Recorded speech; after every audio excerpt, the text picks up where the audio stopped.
Buenas tardes a todos. Bienvenidos a nuestro Facebook Live. El día de hoy tenemos a la doctora María Islas y nos va a platicar acerca de la influenza y el asma. Bienvenida, doctora. Buenas tardes. Y también habrá sección de preguntas y respuestas, así que déjenos sus dudas.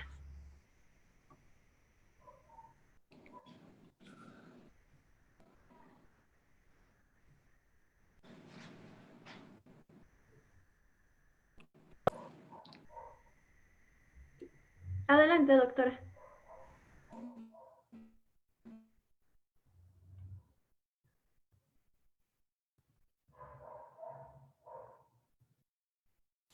Muy buenas tardes a todos.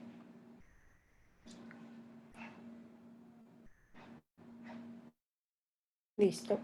Muy buenas tardes a todos. Yo soy la doctora María Islas, soy neumólogo pediatra. Soy especialista también en enfermedades causadas principalmente por procesos de componente alérgico como el asma. En esta ocasión vamos a hablar acerca de la influenza. Y como todos sabemos, el prevenir la influenza es una tarea que tenemos todos. Es una enfermedad infecciosa respiratoria que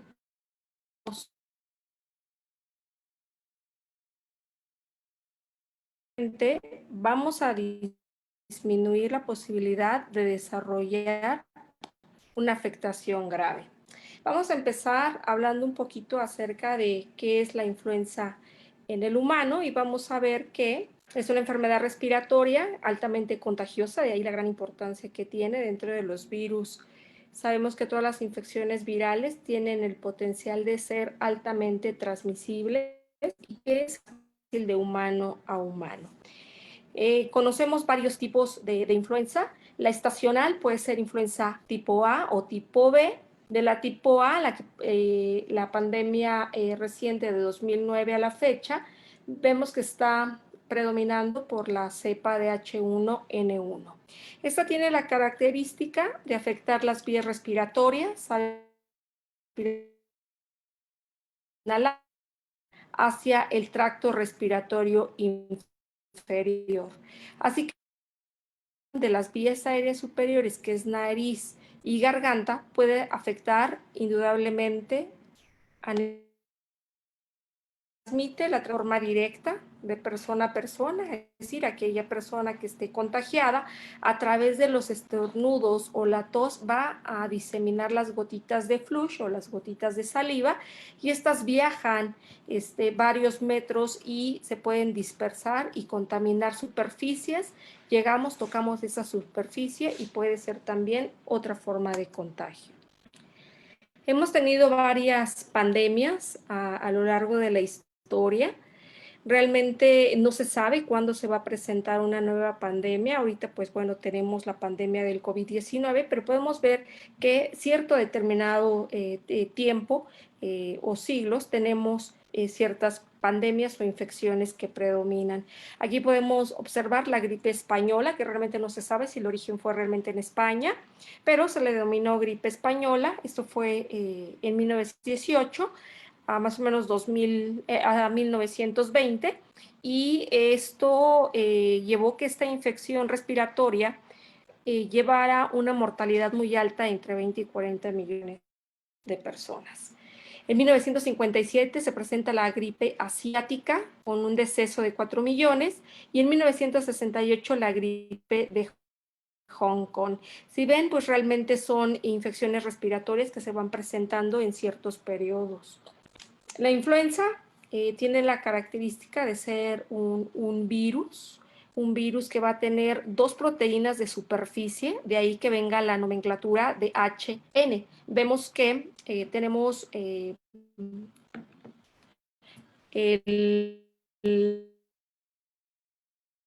la de superficie, que es la neuraminidasa, y la hemaglutinina. Estas dos proteínas de superficie es lo que va a dar la denominación al serotipo de la cepa de la influenza. Los huéspedes naturales de la influenza también son algunos animales que pueden estar en contacto con los humanos y de ahí que se pueda transmitir. Si vemos los principales reservorios de la influenza sería el porcino, que es el puerco, las aves, el grupo aviar y algunos animales como caballos. Cuando este virus adquiere una alteración genética y encuentra un reservorio dentro de la célula humana, es cuando afecta a nivel respiratorio en los humanos. Pero no es porque tengas convivencia con animales, sino que el virus encuentra al huésped adecuado y empieza a generar infección. Por eso es que este virus de la influenza es mal llamado influenza porcina. Este virus apareció en marzo, abril del 2009 y México fue el país con el mayor número de casos y donde se reportó el primer caso de influenza. El virus que afecta al humano, el de la influenza, tiene ciertas secuencias que provienen también del virus que afecta a cerdos y algunas aves. Recuerden que los virus se combinan y adquieren una capacidad para que el huésped sea el ideal para que pueda proliferar la infección. Ese es el origen realmente de la influenza. ¿Cuál es el nivel actual en el que estamos en la influenza? Recuerden que ya pasamos la fase 5, que fue en el 2009, donde tuvimos la pandemia, y ahorita estamos situados aquí, estamos en una pospandemia. Aquí tenemos todavía casos de infección por influenza, de ahí que la gran importancia de adquirir o aplicar la vacuna en épocas estacionales donde tenemos el incremento de los casos. La transmisión de la influenza es a través de las gotitas de flush, como les había dicho. No importa. Toser.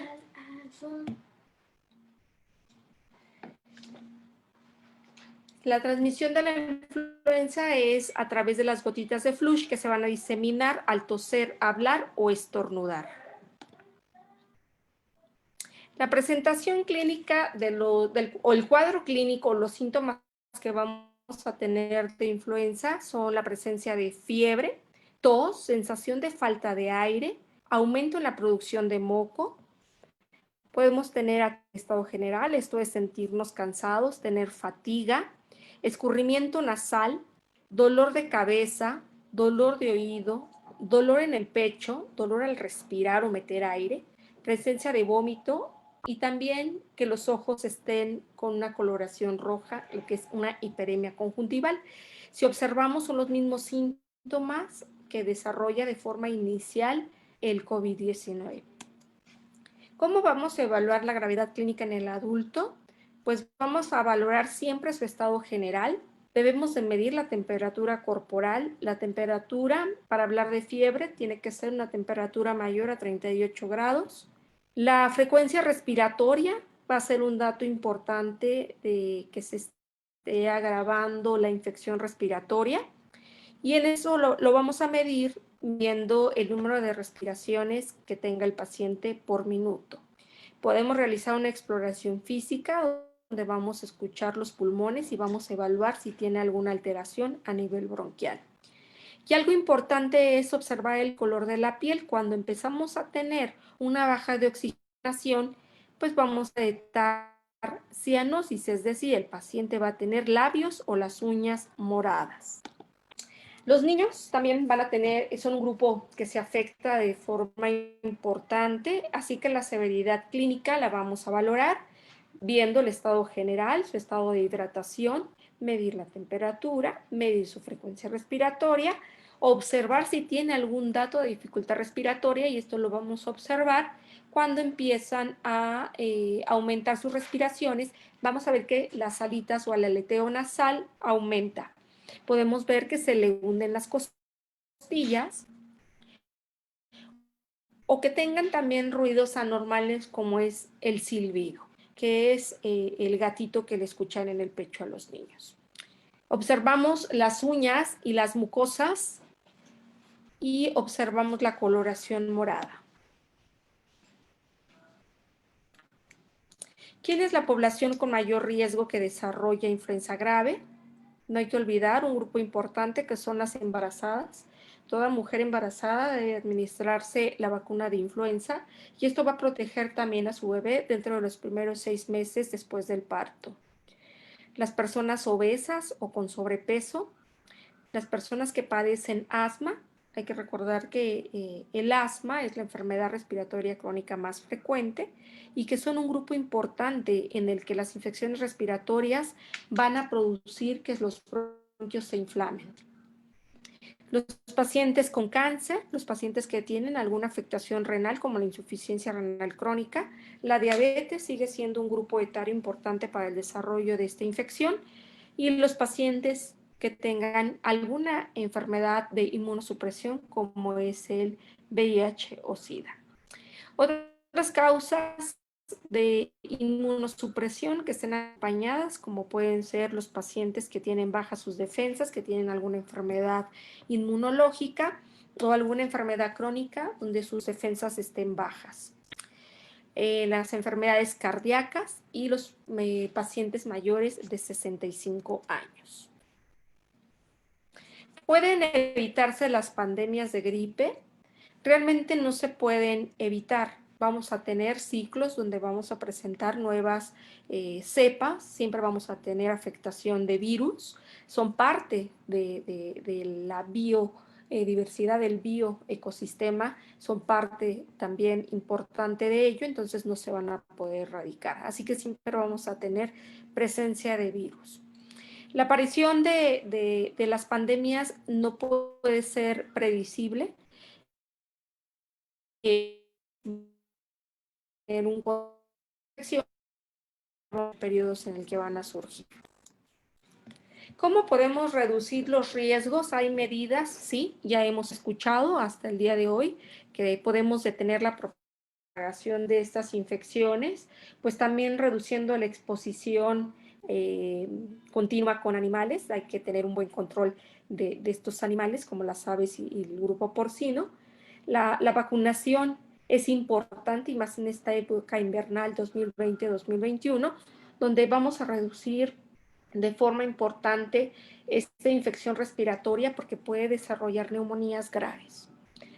El tratamiento con antivirales también es parte de cómo se trata una vez que ya tienen el cuadro de influenza y el más conocido, como ustedes saben, ahorita es el oseltamivir, pero también tenemos otros como amantadina que nos puede ayudar. La vigilancia epidemiológica del virus es importante. Esto se está trabajando y siempre se ha trabajado. La Organización Mundial de la Salud tiene sus reuniones y siempre se establecen cuáles van a ser los programas para cada época invernal. Así que disponemos actualmente de varias vacunas, hay muchísimas.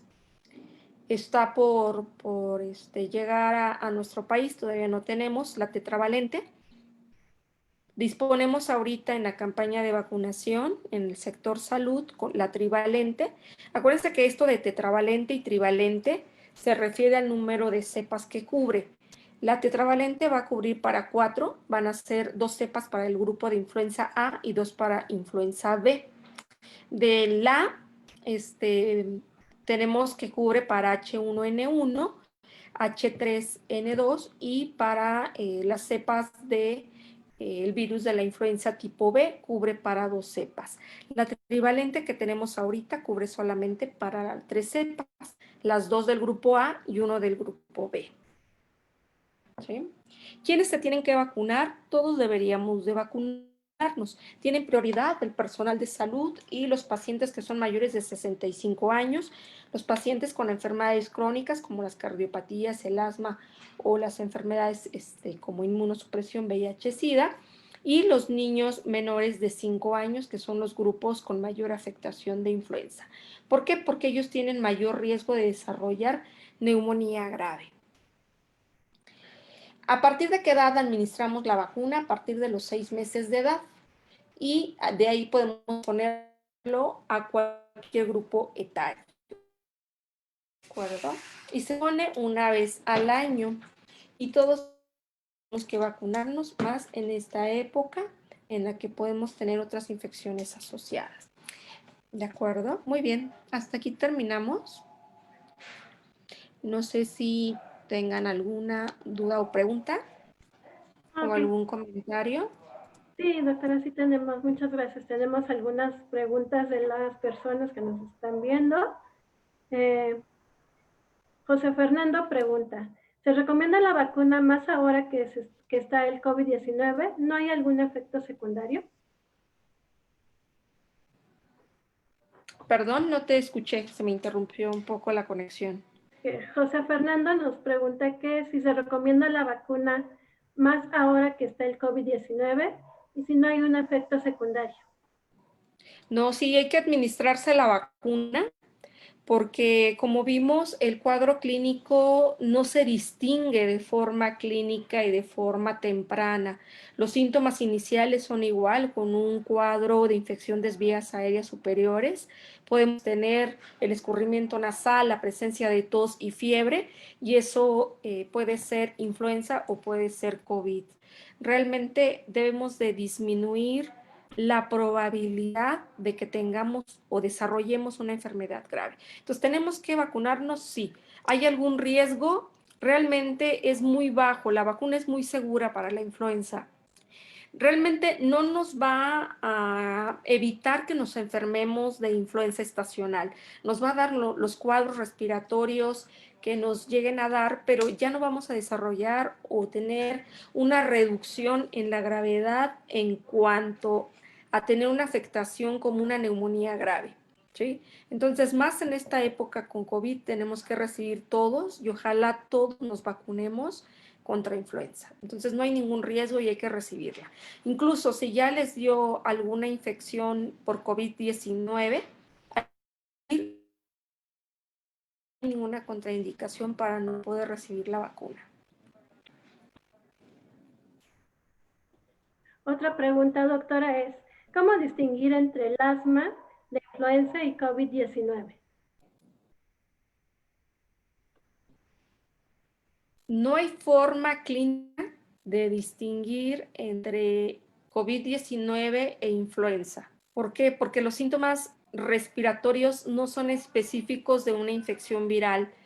Ambas infecciones virales, porque ambos son virus, de diferente grupo, pero son virus, la expresión clínica es la misma. No hay diferencia clínica. Lo único que nos va a ayudar va a realizar a lo mejor la prueba, ya sea la PCR, tanto para el virus de influenza como para este COVID-19. Pero clínicamente no hay ninguna forma. Gracias, doctora. También Isis nos pregunta, en la cartilla de vacunación indica la vacuna de la influenza a bebés de 6 meses y un refuerzo al mes. ¿Por qué se aplica la vacuna hasta que sale la estacional?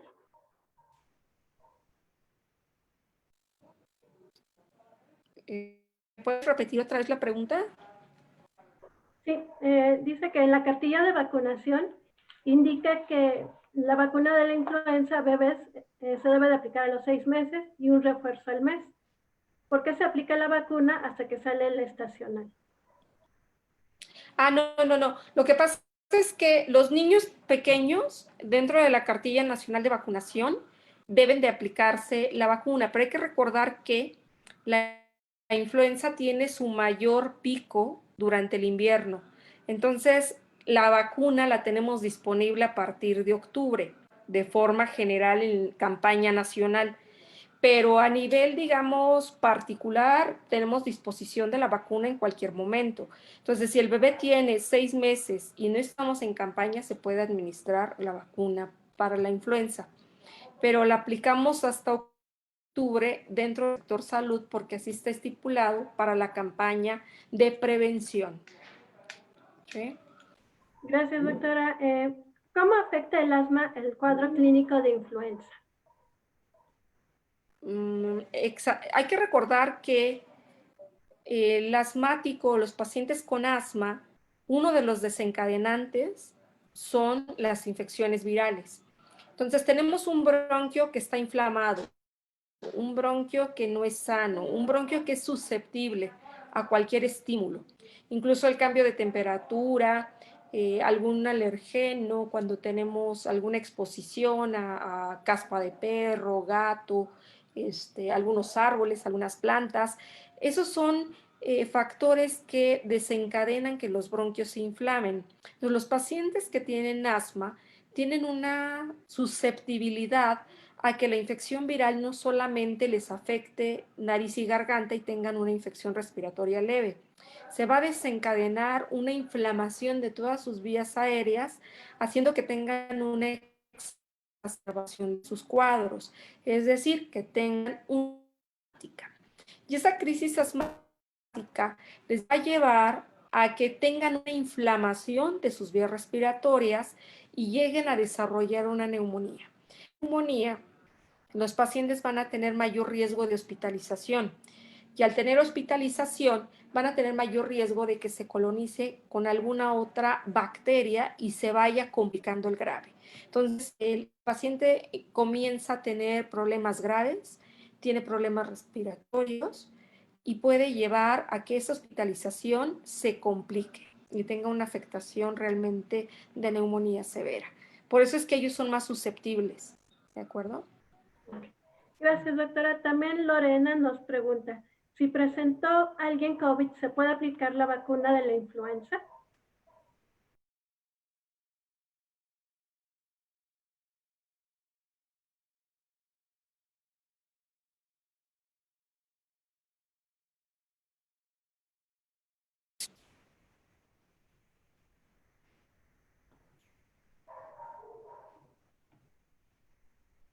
Sí, doctora, ¿sí nos escucha? Ya te escucho, dime. Así. Sí, que si se presenta COVID, ¿se puede aplicar la vacuna de la influenza? No, mientras tenga el cuadro de COVID, si tiene está en el periodo de infección, no se puede administrar la vacuna. Al remitir el periodo de infección pasadas las 2 semanas, si no tiene ningún síntoma y está bien, no tiene fiebre, no tiene ningún problema, se puede administrar la vacuna. Dentro de las primeras 3 semanas, post-infección de COVID, no tiene síntomas como sería tos, dificultad respiratoria, fiebre y ningún síntoma de COVID, puede administrarse su vacuna. O sea, no contraindica que se tenga que poner su vacuna, siempre y cuando no tenga fiebre y no tenga síntomas. Gracias, doctora. Otra pregunta. Además de la vacunación, ¿cómo pueden protegerse las personas contra la influenza?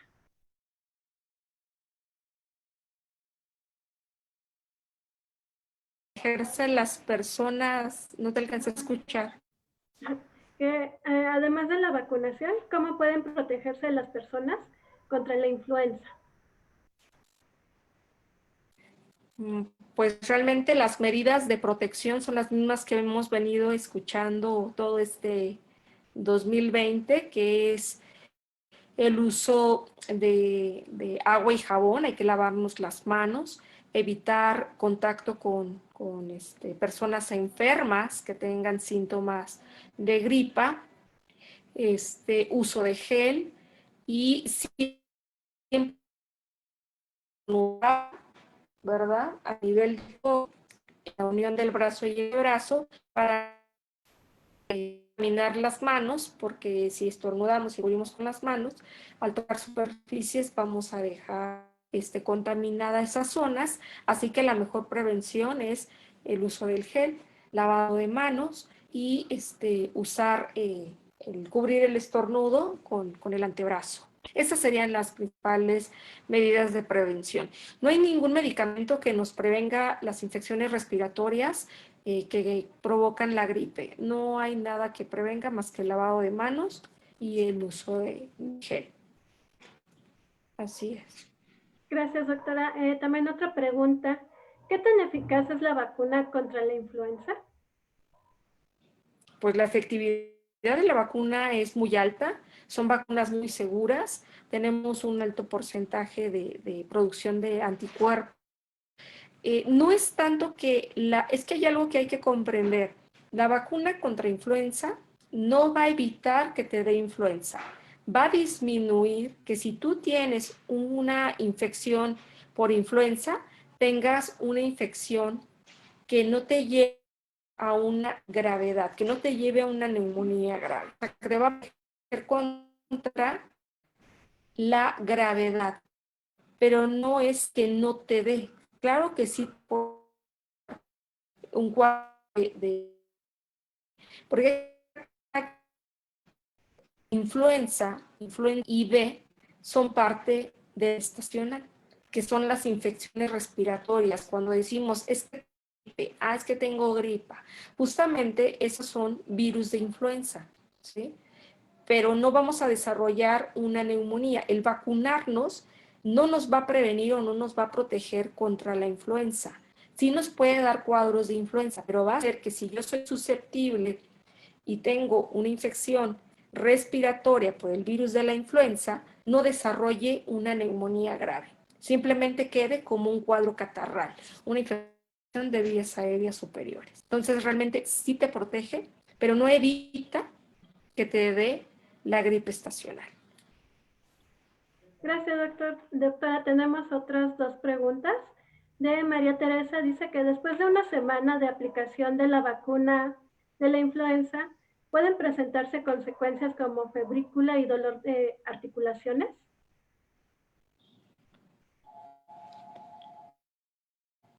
Realmente después de una semana de haber administrado la vacuna, no. Los primeros síntomas siempre los vamos a tener dentro de las primeras 72 horas, quizás 5 días después de la administración de la vacuna. Pero una semana después ya no le podemos atribuir el dolor de articulaciones, el dolor de músculos, el dolor de cabeza, la febrícula o la fiebre secundaria a la vacuna, porque las reacciones de la respuesta son dentro de las primeras 72 horas. Realmente después de ese periodo es difícil atribuirle esos síntomas a la vacuna. ¿Sale? Gracias, doctora Islas. También otra pregunta. ¿Qué cuidados debe tener un paciente asmático en esta época de influenza? Bueno, los cuidados van a ser exactamente los mismos para cualquier infección respiratoria. Las medidas de prevención que hemos hablado, que es el saludo a nivel del antebrazo, no tocarnos con las manos la nariz o la boca, estarnos tocando constantemente las mucosas y el lavado de manos, el uso del gel y la vacunación, y la otra es que no deben de dejar de utilizar sus medicamentos de control. Es importante que estén bien controlados, que utilicen sus inhaladores para disminuir la probabilidad de alguna afectación grave. Eso sería, yo creo que en general, las medidas de prevención siempre van a disminuir las exacerbaciones. Gracias, doctora Islas. Otra pregunta de Isis. ¿El tomar Aderogil ayuda contra la influenza?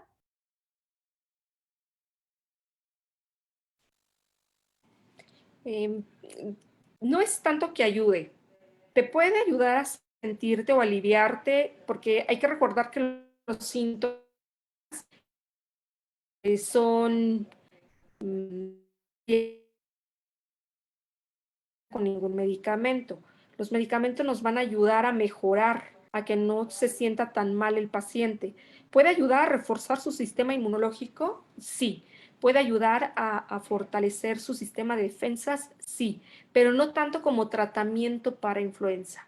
¿De acuerdo? Podría ser un tratamiento que ayude dentro de la prevención.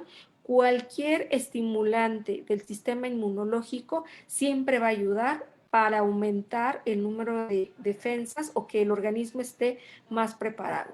Puede ser vitamina C, puede ser vitamina D, puede ser algún inmunoestimulante. Siempre van a ayudar, pero no para el cuadro de la influenza, sino para fortalecer el sistema inmunológico.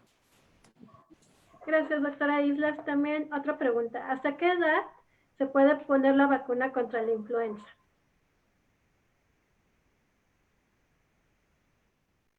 ¿Hasta qué edad se puede poner la vacuna de la influenza? La vacuna de la influenza se pone a todos, todos somos grupos que podemos recibir la vacuna y es a partir de los 6.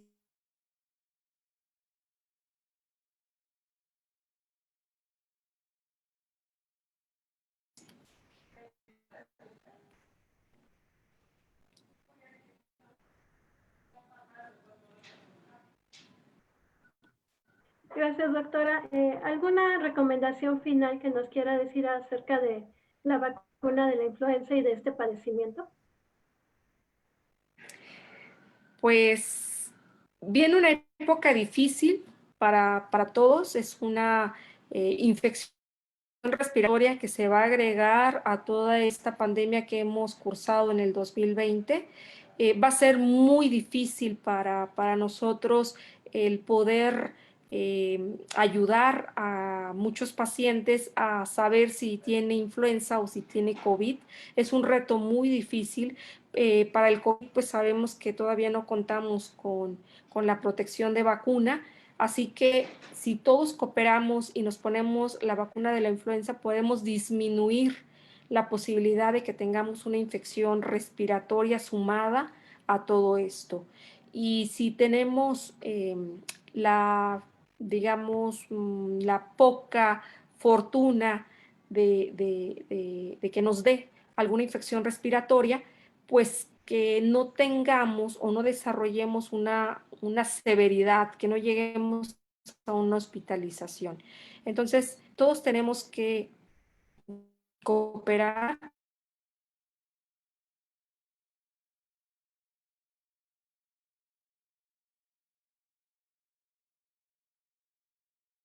gel, el no salir si no es necesario, el no hacer reuniones. ¿Por qué? Porque si no, nunca vamos a poder controlar la pandemia, tanto para el COVID-19 como para la época que nos viene de infección invernal para influenza.